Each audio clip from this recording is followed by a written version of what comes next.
Bismillahirrahmanirrahim. Assalamualaikum warahmatullahi wabarakatuh, Sobat Kembara Sunyi dimanapun teman-teman berada. Alhamdulillah pada kesempatan kali ini kami berkunjung ke Jakarta, di mana tepatnya pada saat ini ada di salah satu kediaman dari Bang Heru Survival. Tadi kami juga ketemu dengan Pak J, saya Junaidi. Kami ucapkan terima kasih, dan saat ini kami kesempatan untuk bertanya langsung kepada Bang Heru untuk ngobrol-ngobrol tentang seputar pengalaman-pengalaman yang pernah dialami oleh Bang Heru selama melakukan pendakian, terus latar belakang beliau bisa mengalami hal-hal spiritual semacam itu di gunung. Jadi kita langsung sapa Bang Heru ya. Apa kabar Bang? Baik, alhamdulillah, alhamdulillah. Akhirnya ketemu kita Bang. Jadi kami terima kasih sekali sudah disambut Bang Heru. Tadi juga Bang Heru jemput sendiri, jemput kami di stasiun. Ini ada yang menarik Bang sebenarnya yang mau kita obrolkan secara santai. Jadi tentang tadi kita sempat ngobrol-ngobrol kan di cerita yang pernah saya ceritakan, cerita Bang Heru yang di Merapi pada waktu itu. Terus ada teman Bang Heru yang bernama Dion itu kan. Itu yang kami kasih judul 1992. Iya. Di situ saya sendiri juga baru sadar ketika Bang Heru bilang tadi bahwa kenapa kok Mas Itang ketika cerita tentang cerita Merapi itu 1992 itu kenapa kok pakai baju putih, itu yang pertama. Iya. Yang kedua, kenapa penampilannya klemis. Nah, waktu itu aku baru sadar loh. Iya ya benar. Padahal selama ini saya tuh anti pakai baju-baju yang terang Bang Heru. Nah, ketika Bang Heru tadi bilang seperti itu, kenapa kok klemis? Saya jadi mikir akhirnya. Nah, itu mungkin dari sudut pandang Bang Heru tentang cerita Merapi itu, apakah ada hubungan tentang kenapa saya pakai baju putih, tentang kenapa saya berpenampilan klemis? Mungkin ada latar belakang lain di cerita itu, gimana Bang? Jadi gini, Sobat Kembara Sunyi dimanapun kalian berada, Assalamualaikum warahmatullahi wabarakatuh. Salam sejahtera buat kita semua. Jadi waktu itu saya mendaki Gunung Merapi di tahun 92 melalui Dusun Kinarjo, dan memang di situ ada puncaknya sangat fenomenal, yaitu almarhum Mbah Marijan. Yang waktu dalam pendakian tersebut, yang tokoh sentralnya diceritakan di Kembara Sunyi yang dinaratorkan oleh Mas Itang itu adalah Dion, teman saya itu. Dan beliau sekarang alhamdulillah masih sehat walafiat dan tinggal di Kanada. Dan memang waktu sebelum mendaki ke Gunung Merapi, kita memang sawanan dengan Mbah Marijan. Nah, begitu nyampe di tempat Mbah Marijan itu, dia langsung, karena di situ memang banyak pendaki, mungkin belum ngeh ya kan. Nah, ada yang suatu bagi saya itu aneh. Jadi tapi saya udah ketemu jawabannya. Karena waktu itu saya nggak tahu apa-apa. Tahun 2092 itu masih umur 20-an lah. Udah bertemu jawabannya tahun 2013. Jadi entah gimana, tiba-tiba Mbak Marijan langsung begini.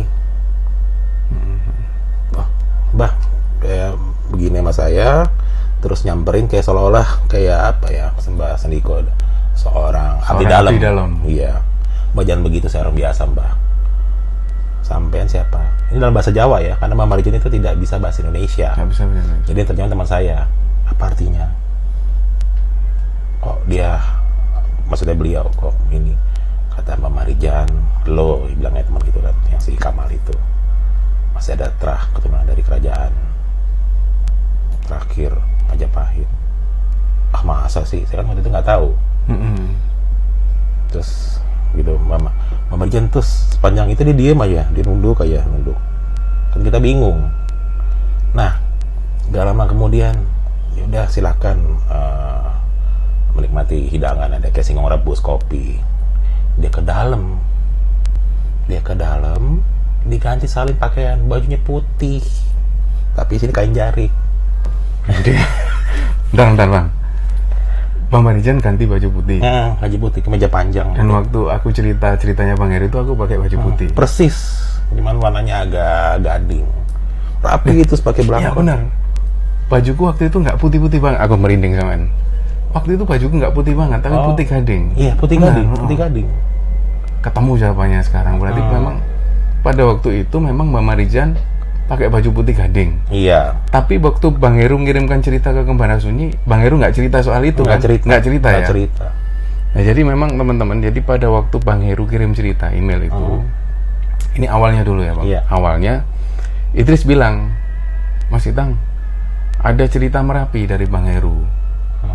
Nggak ada, Idris, nggak mungkin. Kalau memang ada pasti tak ceritakan, karena aku udah nunggu lama banget cerita Merapi, karena belum ada yang kirim cerita tentang Merapi.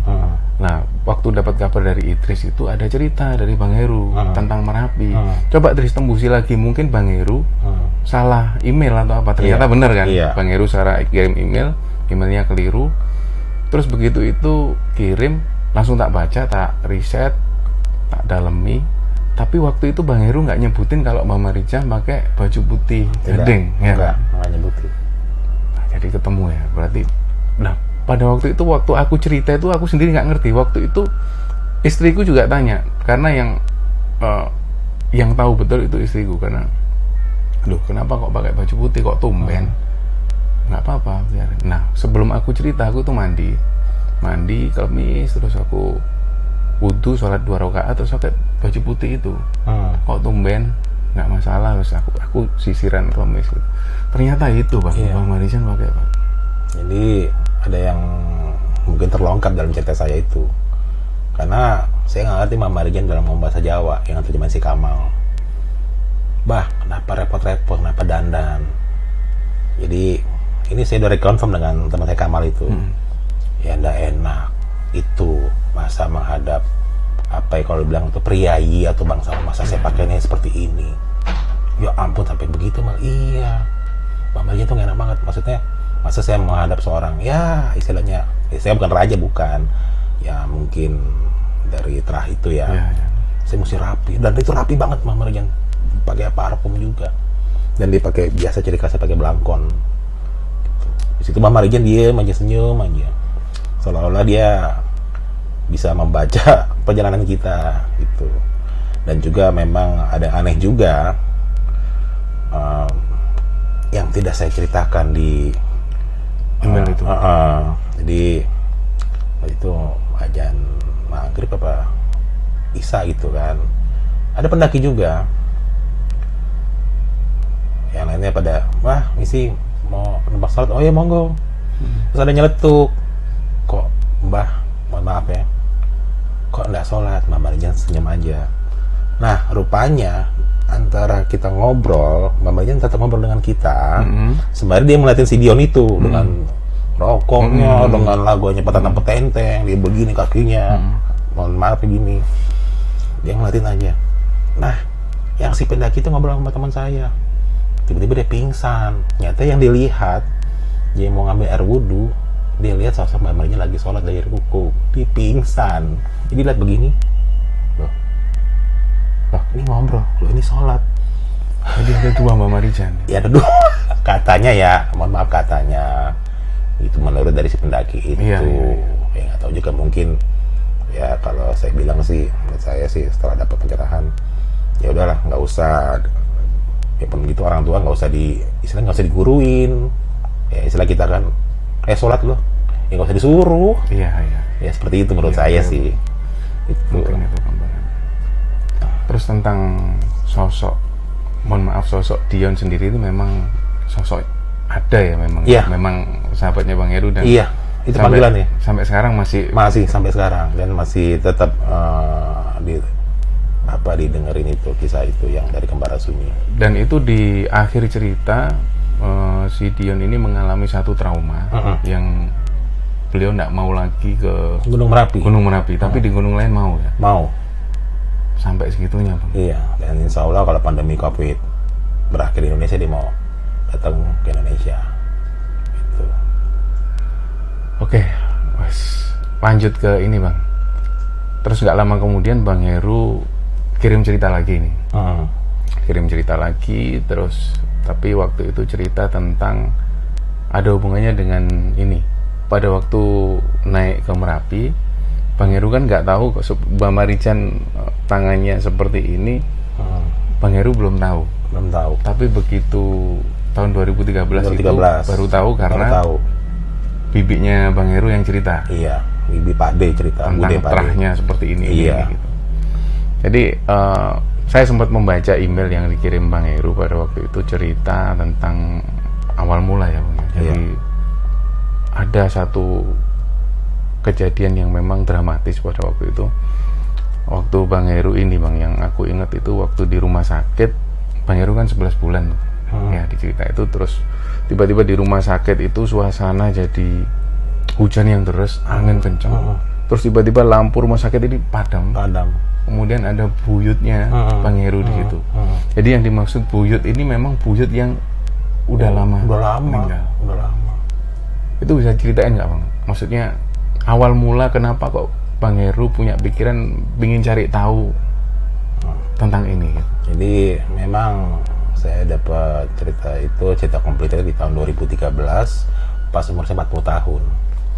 Jadi memang kan banyak beberapa kejadian saya tersesat di gunung sampai menembus portal gaib. Seperti itu ya. Yang seperti itu. Ini kenapa dulu beliau ini ya Mbah maupun Pak Budi saya cuma ketawa-ketawa aja. Apa sih maksudnya? Kenapa ya ini kok bisa ini? Saya nggak mau lihat kayak gini-gini lagi. Akhirnya diceritakan, kamu itu tahu nggak kamu itu tuh akhirnya di dalam perut kandungan ibu kamu tuh 11 bulan. Kaget. Kamu itu umur 6 bulan aja bisa lari, bisa jalan. 6 bulan? 6 bulan katanya ya, kan saya udah lupa. Ini kata Pak Dema bude saya. Kamu itu memang udah biasa tuh main-main sama anak-anak kecil itu yang dari hutan larangan. Akhirnya saya flashback. Setahu saya sih anak-anak itu lucu-lucu. Ternyata tuh anak-anak ya, mungkin kalau dibilang anak siluman dari hutan larangan. Ada yang ada buntutnya, ada yang mata satu, ada yang kupingnya ini ya. Tapi aneh ya, mukanya hijau belang gitu, seperti itu. Dan mereka emang nggak jahat. Dan mereka kalau main ke tempat Mbah itu di lereng Gunung Slamet selalu Den Mas main. Dan itu udah biasa saya itu main, balik lagi. Seperti itu. Memang saya diceritakan pas lagi di kelahiran saya itu malam Jumat Kliwon katanya. Itu sebelum 15 hujan petir badai gitu. Nah, memang waktu itu pas mau ini satu rumah sakit mati lampu. Dan situ emang ada suster. Ibu ini ya, jangan ngedan gitu. Nah pas lagi begini, ini katanya ya, kata ibu saya gini, tiba-tiba saya mau brojol gitu, yang buyut datang, bilang, kata ibu saya, datang itu tahunya gimana? Ya di antara kilatan petir itu kelihatan, seneng digendong-gendong, gitu. Terus yang ada pesan itu, ada pesan Mbak Buyut itu kalau misalnya yang tak ingat di email itu Bang Heru cerita kalau ini cucu, bukan cucu, cicit apa cucu cicit apa cangkang kayak gitulah. Nah ini keturunan kesayangan gitu katanya, seperti itu. Nah waktu masih kecil memang saya suka ini ya, sering sana kemari sampai akhirnya hilang. Dicari seluruh kampung, kata orang kampung dibilangnya dibawa wewe gombel. Tapi seingat saya itu yang bawa saya jalan tuh dikasih permen ya, gue nggak tahu permen apa. Itu doang ingat. Masuk rumah gede banget gitu loh. Wah, dibilang menurut saya sih cuma 1 hari, tapi nggak tahu hampir seminggu. Carilah sama orang kampung, tanya-tanya, nggak ada yang ketemu, sampai nangis ibu saya. Nggak lama kemudian Mbah itu kalau sampai Mbah kan berarti orang tuanya ibu saya tuh kan. Nggak tahu gimana ceritanya. Terus Pak De dan Bude bilang begini, kayaknya di hutan itu dia main. Pas menuju hutan itu tiba-tiba ada yang Bude datang saat bawa tongkat tinggi bentuknya begini. Terus dia teriak, ini ya kalau yang saya ingat ya, yang bisa apa? Itu dalam bahasa Jawa ya, kalau bahasa Indonesia seperti ini. Balikin cucu saya, keturunan saya. Kalau nggak hutan ini saya ratakan sampai getok tongkatnya tuh kayak gempa bumi. Terus angin puting beliung, terus pohon-pohon keluar dari akarnya. Gak lama kemudian tuh keluar tuh sepasang suami istri. Masih saya begini, saya lagi nangis-nangis. Nah, situ Pak De sama Bude saya bengong. Langsung kayak dibentak sama mbah saya juga bengong. Itu bukan orang biasa, penjamin mata. Itu katanya siluman, penghuni hutan larangan. Jadi saya katanya mau diadopsi. Serem banget itu. Seperti itu Mas Ita. Makanya memang waktu itu kecil mah udah sering lihat kayak begitu. Cuman pas SMP SMA udah ditutup mata batin. Nggak lama kemudian pas lagi naik gunung tahun 90 bisa lihat lagi, bingung juga. Jadi kalau dibilang indigo spiritual saya bukan, kadang bisa kadang enggak. Tapi emang saya nggak mau lihat kayak begitu lagi. Jadi katanya juga dibilangin gini katanya sama kakak sepupu saya, ada sepupu saya, bang lo tau nggak waktu kecil itu luka dari mana tuh luka? Itu yang jorokin lo tuh Gendruwo ajak berantem. Saya aja nggak ingat. Yang inget tuh Mas Nano itu ajak berantem. Memang gimana? Lo ajak berantem, lo banting, lo injek. Saya nggak ingat karena mereka bilang mereka pada peka semua kan. Itu sulit banget diinjek, kamu minta ampun. Saya aja udah nggak ingat. Itu katanya. Jadi kesaksian dari orang sekitar yang membuat Bang Heru, oh dulu emang gitu. Jadi sampai kalau sampai hari ini kakek buyut Bang Heru itu masih sering datang Kak? Kalau dibilang pingin lihat kagak, cuma kalau lagi bengong misalnya di gunung lagi ngerokok, tiba-tiba di samping senyum terus diiniin, gitu doang. Saya kayak ngebatin ya. Jadi kadang-kadang kalau ngobrol bukan ngobrol kayak saya dengan Mas Tang seperti suara begini, ngobrol batin, langsung geleng kepala, cuma gitu doang, seperti itu. Mau gimana ya? Yang percaya apa nggak percaya memang begitu. Dan akhirnya emang saya tanyakan lagi, kenapa sih begitu? Ya udah, memang udah kamu begitu. Dan lucunya lagi, kan saya nggak ingat kayak seperti itu. Jadi Bude saya cerita, pas udah diketemukan itu, terus saya nggak boleh keluar, nggak boleh main tuh. Terus kata Mbah Putri, diiniin, di muka saya diginiin, terus mata saya diginiin, seolah-olah tuh Mbah Putri tuh lihat mata saya seolah-olah dia menjamin mata, baca apa nggak ngerti ya, dia kayak ngerekam gitu kehidupan di hutan larangan itu. Terus, kayak kata tarik napas, nggak tahu berapa lama itu, langsung geleng-geleng kepala, bilangin anakmu itu mau diambil sama siluman penghuni hutan larangan gitu. Anakmu itu nggak nangis karena mereka wujudnya kayak orang biasa, tapi mereka begitu lagi berantem sama istri itu langsung berubah kayak siluman. Tingginya kata segede pohon kelapa. Menurut penerawangan dari Mbak Putri, ceritanya seperti itu. Tapi Bang Heru nggak ingat sama sekali ya? Nggak ingat. Itu penerawangan. Itu yang dengerin Pak De dan Bude. Ya apa ilmu apa saya nggak tahu tuh, kayak ngebaca pikiran tapi kayak seolah-olah masukin ke alam mimpi. Seperti itu. Tapi yang menarik, ketika Bang Heru melihat sosok-sosok yang tadinya lucu itu memang pada waktu itu Bang Heru nganggapnya itu lucu memang penampakannya mereka ya? Iya lucu ya, karena aneh-aneh Nyata jadi nggak ada rasa takut sama sekali ya? Mainan-mainan biasa, kayak main apa kalau dulu ya, kayak kereta apa yang pakai kulit jeruk kayak gitu lah, jeruk balik kayak seperti itu. Dan mereka tidak jahil, nggak usil, nggak apa gitu. Ayo dan Mas, ayo main, ayo gitu loh. Dan rupanya memang itu ternyata itu Mbak udah tahu. Ternyata tahu, cuma dibiarin aja. Rupanya dari yang kalau di sana sih katanya sih tiap itu ada wilayah masing-masing. Yang ini kerjaan siluman apa, mohon maaf, ini kera, apa babi, kerbau apa, udah gitu katanya seperti itu. Dan memang di hutan larangan itu memang banyak orang ke situ untuk pesugihan.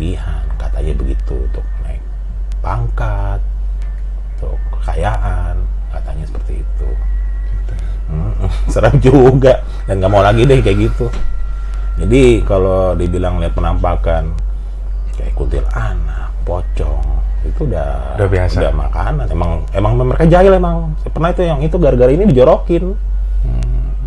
Makanya yang saya nggak habis pikir, saya nggak percaya itu doang dari saudara saya. Bang, lu pernah nangkap kuntilanak bang, masukin dalam botol? Itu saya nggak percaya sampai sekarang. Nggak mungkin banget. Gimana bang? Katanya pernah saya nangkap kuntilanak, terus kuntilanak saya masukin dalam botol. Katanya Pernah gitu juga. kata saudara saya, tapi saya nggak percaya. Oh nggak mungkin, saya nggak punya kemampuan seperti itu. Kan katanya. Kalau katanya saya nggak percaya. Itu kan udah kejadian udah lama banget. Terus saya tanya juga, Mbah kenapa sih saya waktu mendaki gunung sering ketemu kayak gini-gini, kenapa? Nah, kamu itu gimana waktu di gunung? Teman-teman kamu gimana? Ya wajar, teman kamu pada kurang ajar, kamu kena juga. Nah itu siapa tuh Mbak? Yang saya temuin itu siapa? Senyum aja. Memang ada dari keturunan dari kita itu. Ya udah. Terus waktu kamu nyasar gimana? Ketemu sama anak kecil nyasar di Gunung Sindoro, anaknya gagu. Yang aneh sampai sekarang, sampai saya masih sungsang. Jadi mbak saya ngomong sama temannya orang tua juga. Itu di Gunung Sindoro nolongin cucu saya, kok anak kecil sih, gagu lagi. Saya juga bingung. Berarti dalam anggapan saya, lo berarti temannya Simbah dong. Tapi kenapa anak kecil? Jadi bilangnya gini nih, ngapain nih nyamar jadi anak kecil? Terus ngapain nih nyamar jadi pengemis? Gitu. Tapi kalau saya sih berprinsip, biar bagaimanapun ya, kita tetap berdoa kepada Allah Subhanahu wa Ta'ala, dan Allah menurunkan bantuan kepada kita melalui makhluknya. Ya memang ada menggerakkan gitu, bukan berarti datang utusan pakai orang pakai sihir. Ya saya juga kan bisa ini takut ada kencing di celana itu kalau kayak gitu. Seperti itu. Yang menarik yang tadi Bang Heru sebutin, yang sosok anak kecil gagu itu kan juga ada di cerita Merapi kan Bang. Seingat saya. Betul. Berarti sosok ini sering datang ya. Di Sindoro juga datang. Sindoro datang. Berarti bisa jadi itu semacam itu tadi bala bantuan yang dalam wujud itu ya. Terus pengemis juga yang di Argopuro gitu juga. Aki Nini bilangnya Aki Nangka. Nangka itu apa? Saya pikir buah. Atau Nangka itu artinya naga angkasa. Dan beberapa pendaki juga pernah melihat naga itu ya, tapi sosok naga ya, bukan orang. Tapi saya ketemunya orang, kakek nenek. Saya udah cerita channel lain, fisiknya kayak apa ya? Mungkin kalau dia kayak orang pendekar. Jadi aslinya itu dia bawa pedang segini, kepala naga, suami istri kakek-kakek dan nenek-nenek. Tapi badan gagah gitu loh, tingginya hampir 2 meter. Tapi giginya komplit semuanya. Cuman yang beda, cuman rambutnya udah ubana gitu doang. Tapi keker. Udah kayak pendekar lah. Nah, yang saya sampai sekarang merinding tuh itu yang waktu di Argopuro. Pak mirip Pak ya kayak anak kita. Saya pusing tuh denger itu. Begitu saya sampein ke Mbah, oh berarti mungkin itis ke kamu ya. Udah saya nggak mau denger itu lagi. Gitu, mirip Pak kayak anak kita. Siapa anak kita itu siapa? Katanya mungkin kalau sekarang bilang reinkarnasi ya. Pak mirip ya anak kita ya, gitu mirip ya, bandelnya ininya. Emang di dalam dimensi itu emang saya ngeliat kayak kerajaan, terus kayak lihat apa ya, kayak emas apa segala macem. Iya, saya megang. Sampai saya pingin, namanya masih muda kan, pingin banget kan kayak harta duniawi gitu. Sampai saya minta, Nek boleh nggak? Ya, pengen ini boleh nggak buat ini ambil? Ya boleh. Cukup 40 hari. Wah langsung saya hampir mau pingsan itu. Maksudnya apa ini 40 hari? Itu bukan punya kamu. Kamu hanya bisa nikmati 40 hari. Hah? Setelah itu saya nggak ada. Diketawa-tawa aja. Kayak itu saya bergidik ke situ. Makanya dibilangnya saya terperangkap di Argopuro di Pegunungan Hiang. Setahu saya itu 13 jam. Tapi ternyata dari teman-teman saya bilang saya 2 hari di Puncak Hiang. Kan di Argopuro itu ada Puncak Hiang, Argopuro Rengganis. Itu. Dan saya melihat, tapi saya nggak mengatakan itu Dewi Rengganis, enggak ya. Saya nggak bisa lihat mukanya karena bercahaya kayak lampu backlight. Bajunya warna merah. Dan cuman ngasih ini, saya nggak mau. Saya minta mau pulang. Tapi nggak ada obrolan, cuman Maksudnya ini apa tangannya, saya tinggal gini doang kan. Saya nggak mau, saya mau pulang gitu. Berarti belum sempat Bang Heru ambil, belum sempat ya? Saya cuma dikasih itu doang sama Aki ini anak angkasa itu. Nah, dikasih, udah saya kasih lagi sama ibu saya ngasih lagi sama orang tuanya, karena saya nggak mau punya benda seperti itu. Dan juga apa ya, dalam waktu masih muda itu nggak ada pikiran untuk benda-benda seperti itu.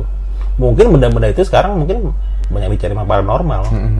Banyak banget benda-benda pusaka ya, karena saya udah diajarin sama saya, kalau bukan milik kamu jangan diambil. Kamu kan lagi gunung, apapun yang ada di situ kamu jangan ambil. Coba kalau barang kamu diambil orang, kamu marah nggak? Ya gitu pun ada di gunung. Kenapa kamu begitu? Karena teman-teman kamu akhirnya kamu semuanya kena getahnya. Jadi jangan usil. Bener. Jadi rupanya orang tua kita juga bilang, kalau jaga kebersihan jangan di gunung aja, di sini jadi jaga kebersihan. Ya. Jaga sopan santun. Jadi ngucapin salam. Kalau orang Jawa bilang kan, sedulur sepapat. Ya, kamu ucapin juga salam sama saudara-saudara kamu nggak terlihat, biar bagaimanapun yang terlihat itu saudara kamu juga. Yeah. Seperti itu. Biar bagaimanapun mereka ciptaan Tuhan, tapi mereka berdampingan dengan kita. Tapi kita tidak boleh mengkultuskan. Tetap kita percaya pada Tuhan Yang Maha Esa. Yeah. Gitu. Jadi banyak pesan yang bisa kita simpulkan bahwa bahkan kita yang niat baik naik gunung aja masih diganggu. Iya. Apalagi yang udah niat buruk. Iya. Ya Bang ya. Jadi Bang Heru sendiri ada pesan apa nih untuk teman-teman yang, terutama yang kami yang masih melakukan kegiatan ini, apalagi untuk teman-teman yang baru memulai di dunia pendakian ini? Kalau mendaki gunung itu menurut saya itu banyak kan kalau sekarang sih buat medsos apa. Bolehlah kita mesti punya ilmunya ya. Tapi yang lebih jauh dari itu adalah kita harus hargai kearifan lokal, jaga adat istiadat, terus sama dan etika pendakian seperti itu. Itu simpel banget sih. Anda sopan, orang akan melayani Anda dengan ramah. Gitu aja, sebenarnya gampang. Emang kita lupa, terlalu sombong, ya udah seperti itu. Percaya nggak percaya Mas Itang, ya kan, di zaman sekarang ya teknologi sangat maju, emang itu ada. Sebenarnya kalau jadi gini ya Mas Itang, nggak semuanya saya naik gunung itu nggak. Itu karena dia kehebatkan akibat dan sebab. Saya tahun 2019 kita sesuai SOP, kita manajemen pendakian bagus, tidak ada apa-apa, tidak gangguan sama sekali. Jadi tergantung kitanya. Saya nggak percaya, emang itu ada, tapi kita nggak boleh mengkutuskan. Tetap mendaki kita, sebelum mulai pendaki kita berdoa, turun juga berdoa. Udah itu doa aja. Selamat, insya Allah selamat, nggak ada apa-apa. Jadi menurut saya itu jadi ada-adain. Jadi gunung itu saya nggak setuju kalau di gunung dibilang angker. Iya. Nggak setuju. Mau gunung, mau hujan badai, angin puting beliung ya itu aja. Kan udah dibilangin, jangan sekarang mendakinya, cuaca buruk, ya udah nggak usah mendaki. Kan gitu doang. Jangan misalnya, gunung ini angker, gunung ini, ya semua tempat juga nggak usah gunung, rumah apa segala macam nggak di tempat juga angker. Seperti itu. Jadi tidak semua gunung itu angker, tapi dalam tanda kutip tergantung kitanya niatnya. Seperti itu. Kalau kita niat baik, ya nggak apa-apa, insya Allah nggak apa-apa. Seperti itu Mas Itang. Baik. Oke, terima kasih Bang Heru menyempatkan waktunya untuk sharing-sharing. Insya Allah kita nanti kalau ada kesempatan Bang Heru bisa cerita lebih banyak lagi, terutama untuk Sobat Kembara Sunyi, juga untuk teman-teman semua, teman-teman pendaki terutama, bahwa memang kami setuju bahwa menjaga kebersihan nggak hanya di gunung, dan menjaga sikap juga nggak hanya di gunung. Jadi kadang-kadang kita ini selalu mengunggulkan ego seperti yang Bang Heru bilang, seperti kalau di atas lagi badai tapi kita nekat naik, jangan naik malam. Tapi kadang dari Kuncen sudah bilang jangan naik malam Mas, besok pagi aja, tapi ada yang ngotot naik malam. Ya, itu aja teman-teman yang bisa kita ambil kesimpulan, mungkin bisa diambil hikmah oleh teman-teman sekalian, bahwa apa yang dialami oleh Bang Heru di gunung ini, seperti pesan Bang Heru bahwa nggak semua gunung angker ya Bang. Kita harus sepakat itu, bahwa semua kembali ke kita. Kalau kita niat baik, niat untuk tadabbur alam terutama, kita akan dapat apa yang kita inginkan. Seperti itu. Terima kasih Bang Heru. Oh ya, jangan lupa teman-teman, Bang Heru juga punya channel ya Bang ya. Ada. Heru Survival ya Bang ya. Heru Survival Communication. Heru Survival Communication. Jangan lupa untuk teman-teman juga subscribe channelnya Bang Heru, si Heru Survival Communication. Itu aja Bang Heru, terima kasih. Terima kasih teman-teman semua, sahabat Kembara Sunyi. Wassalamualaikum warahmatullahi wabarakatuh. Waalaikumsalam warahmatullahi wabarakatuh.